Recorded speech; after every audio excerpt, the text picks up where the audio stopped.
जय मां इंद्राक्षी, जय अम्बे।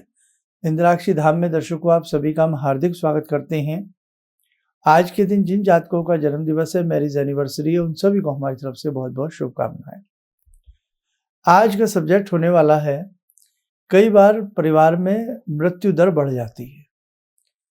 एक डेथ के बाद फिर सुनने को मिल जाता है। पूरे परिवार में कई बार ऐसा आतंक होता है कि मन कर रहा उठता है कि अभी एक डेथ तो कुछ समय पहले हुई, फिर डेथ हो गई, तो क्या ये एक संयोग है या इसके पीछे भी कुछ कारण हो सकता है। ज्योतिषीय झरोके से यदि हम देखने का प्रयास करें तो उसके पीछे कारण भी हो सकता है। आइए पहले हम आज का पंचांग बता दें, फिर इस सब्जेक्ट को हम आगे बढ़ाते हैं।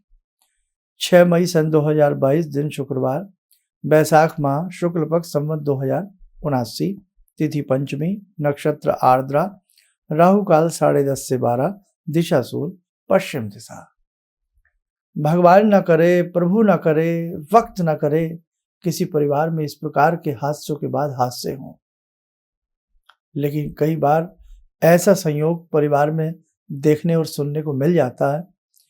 कुछ समय पहले किसी की डेथ हुई, कुछ समय के बाद किसी की डेथ हुई, और कई बार तो मेरे साधकों एक एक वर्ष में 4-4, 5-5 आदमियों की डेथ परिवार में हो जाती है। परिवार में मानो खुशी के उत्सव समाप्त हो जाते हैं, मंगल गान मानो बंद हो जाते हैं, चेहरे की मुस्कान मानो छिन जाती है और आंखों की चमक धूमिल हो जाती है।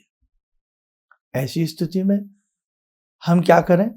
देखो, अगर हम संयोग की बात करें तो कई बार ऐसा संयोग भी हो सकता है कि परिवार में कई बार बहुत उम्र दराज लोग होते हैं, बड़े बुजुर्ग होते हैं, लंबे समय से बीमार 1-2 बुजुर्ग चल रहे होते हैं, तो इस प्रकार की चीज़ें हो जाती है।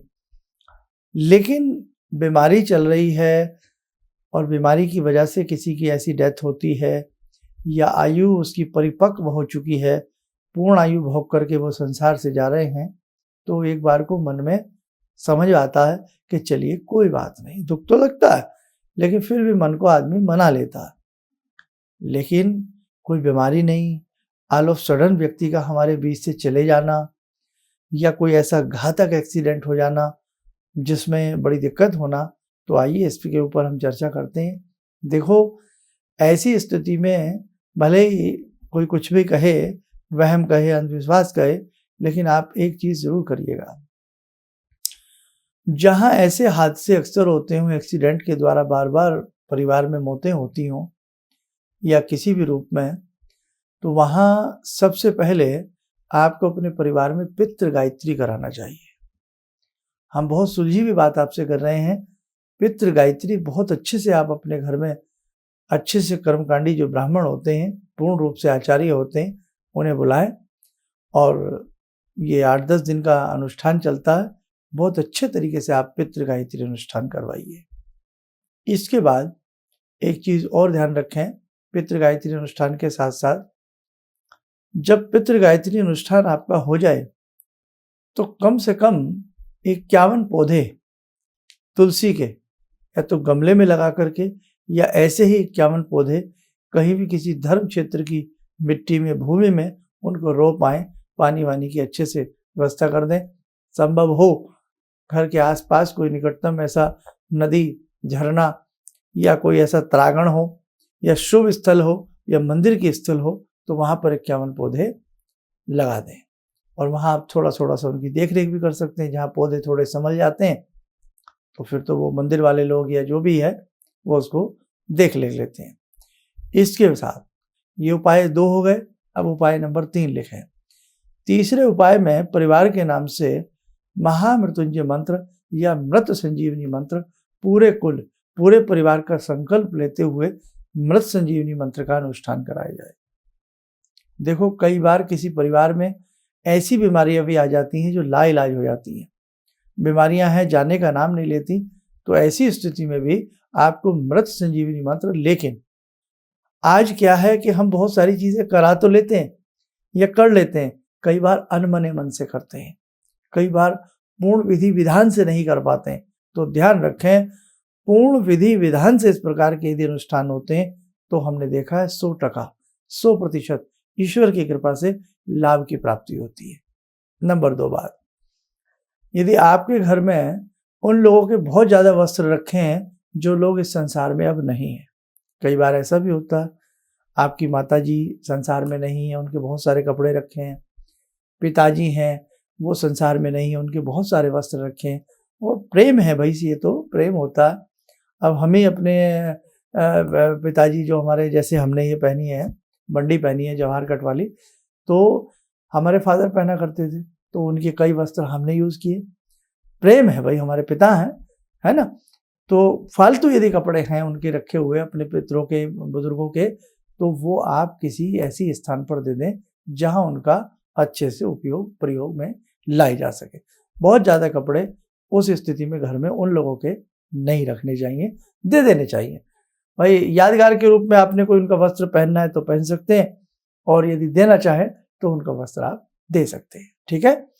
और एक चीज़ और ध्यान रखें, बछड़े वाली गाय यदि आपसे दान दी जा सके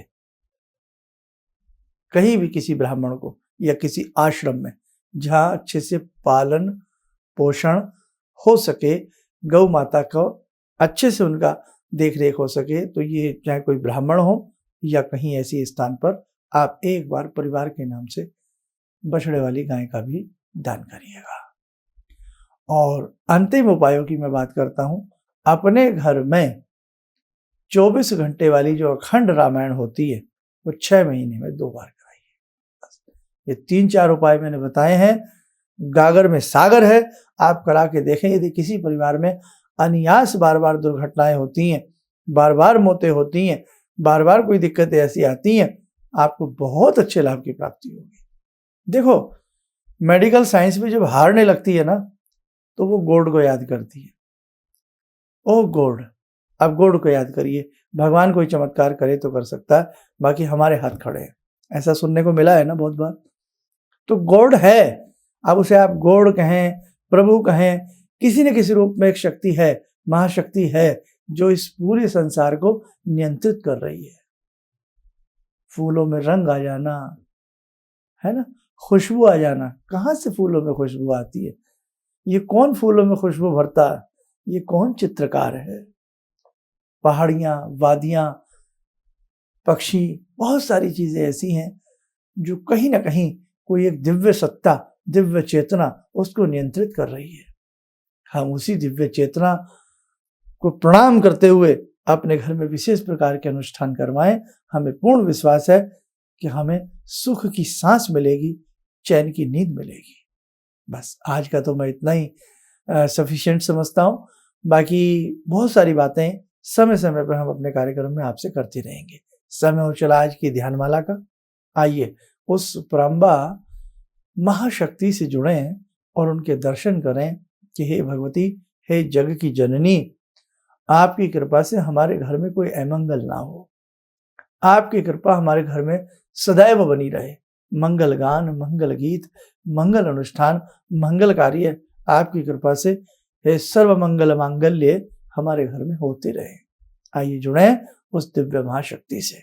ओम सिंदूरारुण विग्रहां त्रिनयनां माणिक्यमूले स्फुरात् स्तारानायकशेखरं स्मितमुखी बापेन वक्षोरुवां पाणिभ्यामलपूर्णरत्नचषकां रत्नोत्परां बिभ्रति सौम्यां रत्नगटस्थरक्तचरणां ध्यायेत् पराम् अम्बिकां खड्गं चक्रगदेषु चापपरिगान् शूलम्बुशुण्डिं शिरा शङ्खं संदधतीं करे स्त्रीनयनां सर्वाङ्गभूषावृतां नीलासमद्युतिमास्य पाददशकां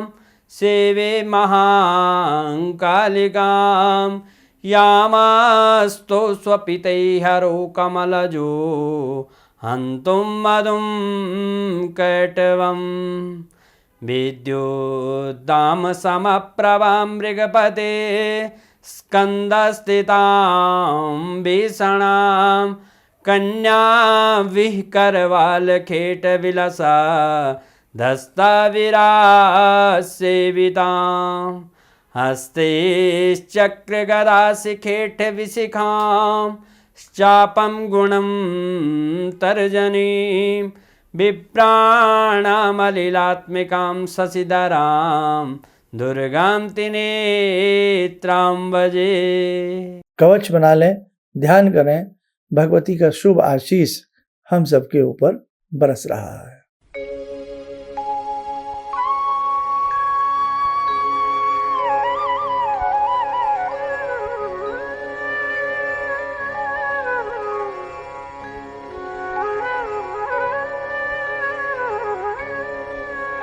ओम बोलते हुए नेत्र खोलें, सामान्य हो जाए।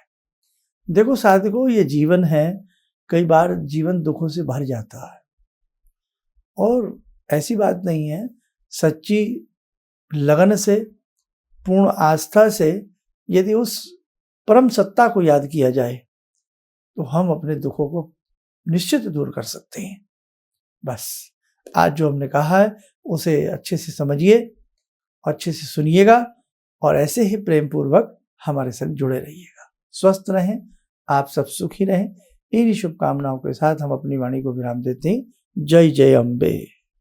जिंदगी के इस प्रवाह में तमाम लोग डिप्रेशन के इस हालात से गुजर रहे हैं। सफलता असफलता अपने जगह की बात है, लेकिन पता नहीं कितने सारे लोगों को इन्होंने डिप्रेशन से उबारा है, नया मोटिवेशन दिया है काम का। इनका जो एक अनुभव था कि एक मेरी बातें इनसे लगातार कभी कभार हो जाया करती हैं। एक दिन मेरी बात हो रही थी, अचानक इन्होंने प्रश्न किया कि क्या आपके यहाँ कौवे आ रहे हैं। मैं बहुत तेज चौंका। करीब 4-5 दिनों से कौवों का झुंड मेरे घर पे मंड रहा था। तो मैं यही सोचने परेशान था, ये शुभ है अशुभ है, क्या चीज़ है। तो मैंने प्रश्न किया कि क्या मैंने आपको बताया कि मेरे घर में कौवे आ रहे हैं। कहने नहीं, मुझको दिखाई पड़ रहा है। तो कुछ तो अलौकिक है इनमें। दूसरा क्या, जो इनका उद्देश्य है, जब महाकुंभ में आए थे, मेरी इनसे वार्ता हुई तो मैंने इनका उद्देश्य जानना चाहा कि किस उद्देश्य के लिए आप काम कर रहे हैं। तो जो उद्देश्य उन्होंने मुझको बताया, मैं मन से इनके उद्देश्य के साथ जुड़ गया। इनके साथ तो जुड़ा था ही, अब इनके उद्देश्य के साथ भी हूँ मैं। किसी भी समस्या के समाधान के लिए मिले प्रसिद्ध हस्तरेखा एवं वास्तु विशेषज्ञ प्रोफेसर धर्मेंद्र शर्मा जी से। नोट: शिविर में भाग लेने हेतु एवं व्यक्तिगत रूप से मिलने के लिए कॉल करने का समय सुबह 10 बजे से शाम 6 बजे तक। हमारे विभिन्न ज्ञानवर्धक कार्यक्रम देखने के लिए आप हमें अभी सब्सक्राइब करें, बेल आइकन को प्रेस करें ताकि आप देख सकें हमारा कार्यक्रम सबसे पहले। और अधिक जानकारी के लिए फेसबुक पेज को लाइक करना न भूलें।